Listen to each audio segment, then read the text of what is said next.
আমি একজন সাহাবার জীবনী শোনাবো আপনাদেরকে। আব্দুর রহমান ইবনে আউফ রাদিয়াল্লাহু তাআলা আনহু। 10 জন জান্নাতের দুনিয়াতে বসে যে 10 জন সাহাবা জান্নাতের সুসংবাদ পেয়েছেন তাদের মধ্যে একজন, আলহামদুলিল্লাহ বলেন। আব্দুর রহমান ইবনে আউফ রাদিয়াল্লাহু তাআলা আনহু প্রথম 8 জন মক্কায় যারা কালিমা পড়ে মুসলমান হয়েছে তাদের একজন। তার স্ট্যাটাসটাকে জেনে নেন। তো তিনি যখন মক্কা থেকে হিজরত করে মদিনায় গেলেন, মনে রাখবেন মক্কা থেকে যে সাহাবার বাড়ি ঘর ছেড়ে হিজরত করেছে তাদেরকে বলে মহাজির, মানে হিজরতকারী সাহাবা। আর মদিনাতে যে সমস্ত সাহাবারা তাদেরকে রিসিভ করেছেন তাদেরকে বলে আল আনসার, মানে সাহায্যকারী সাহাবা। তো যারাই হিজরত করে মক্কা থেকে মদিনায় যেত, বিষ্ণু ইসা ইসলাম মদিনার কোন সাহাবীর সাথে তার ভাই পাতিয়ে দিতেন, আল মুআখাত, ব্রাদারহুড করে দিতেন, দায়িত্ব দিতেন যে তুমি এই সাহাবীকে দেখবে। তা আব্দুর রহমান ইবনে আউফ রাদিয়াল্লাহু তাআলা আনহু যখন হিজরত করে গেলেন, তার দেখভাল করার জন্য যে সাহাবীর দায়িত্ব পড়ল তার নাম হচ্ছে সাআদ ইবনে রাবি', আনসারী সাহাবী রাদিয়াল্লাহু তাআলা আনহু। বিষ্ণু বললেন, সাআদ, আব্দুর রহমান ইবনে আউফ তোমার ভাই, ভাই বানিয়ে দিলেন। কি বানিয়ে দিলেন? তুমি তাকে টেক কেয়ার করবে, সে হবে তোমার মেহমান। সুবহানাল্লাহ। সাআদ ইবনে রাবি' রাদিয়াল্লাহু তাআলা আনহু তিনি আব্দুর রহমান ইবনে আউফকে ডেকে নিয়ে গেলেন, ঘরে নিয়ে গেলেন মেহমানকে, এবং বললেন, ইয়া সাআদ ইন্নী আকসারুল আনসারি মালান। হে সাআদ, তুমি চিন্তা করো না, তুমি মনে করো না যে তোমার ভরণ পোষণ দিতে আমার কষ্ট হবে।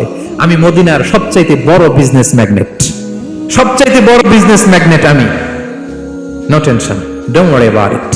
টেনশন নিও না, আসো, তোমার জন্য আমার কি প্রপোজাল শোনো। ফাআকসিমু লাকা নিসফা মালি, আমার যত সম্পদ আছে আমি অর্ধেক তোমার দিয়ে দেব। সুবহানাল্লাহ। এত আসতে আপনার বাড়িতে কেউ মেহমান হলে করতে পারবেন এরকম? আল্লাহ, কেমন প্রেরণার বাতিঘর তারা। ফাআকসিমু নিসফা মালি, হে আব্দুর রহমান ইবনে আউফ, আমার অর্ধেক সম্পদ তোমারে দিয়ে দিব। এখানেই শেষ না, এরপর বলতে লাগলেন, আমার অনেকগুলো স্ত্রী আছে, তুমি কোথায় যে মেয়ে খুঁজবা, প্রস্তাব দিবা, এত ঝামেলার দরকার নাই। আমার কোন স্ত্রীকে তোমার ভালো লাগে বলো, তার যদি তোমাকে ভালো লাগে তাহলে প্রয়োজনে তাকে আমি ডিভোর্স দিয়ে দিব, তাকে নিয়ে তুমি সুখের সংসার করবা। আল্লাহু আকবার, আল্লাহু আকবার। অর্ধেক সম্পদ দিয়ে দিব, আমার একাধিক স্ত্রী আছে, কাউকে যদি তোমার পছন্দ হয় এবং সেও যদি তোমাকে পছন্দ করে প্রয়োজনে তাকে ডিভোর্স দিব। New life, new career, just go on. আমরা এই সুযোগ পেলে কি করতাম? সাথে সাথে অর্ধেক সম্পদ নিয়ে নিতাম, ঠিক কিনা? আব্দুর রহমান ইবনে আউফ প্রেরণার বাতিঘর। উনি কি করলেন? উনি বললেন, লা হাজাতা লি ফি যালিক। আমার ভাই, তুমি যে বলছো সাআদ ইবনে রাবি, তুমি যে এত চমৎকার প্রপোজাল দিয়েছো, এতেই আমি খুশি। তোমার কোনো কিছুর আমার দরকার নাই। বারাকাল্লাহু লাকা ফি আহলিকা ওয়া মালিক, আল্লাহ তোমার সম্পদে বরকত দেখ, আল্লাহ তোমার পরিবারেও বরকত দেখ। তবে একটা কষ্ট করতে হবে, সেটা কি?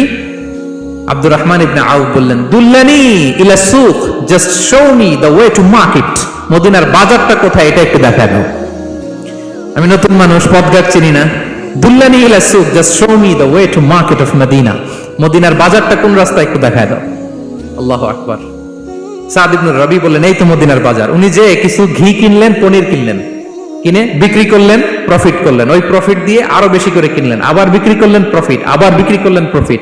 এই কেনা বেচা করতে করতে 1-2 মাসের মধ্যে উনি মদিনার one of the biggest business magnate হয়ে গেলেন।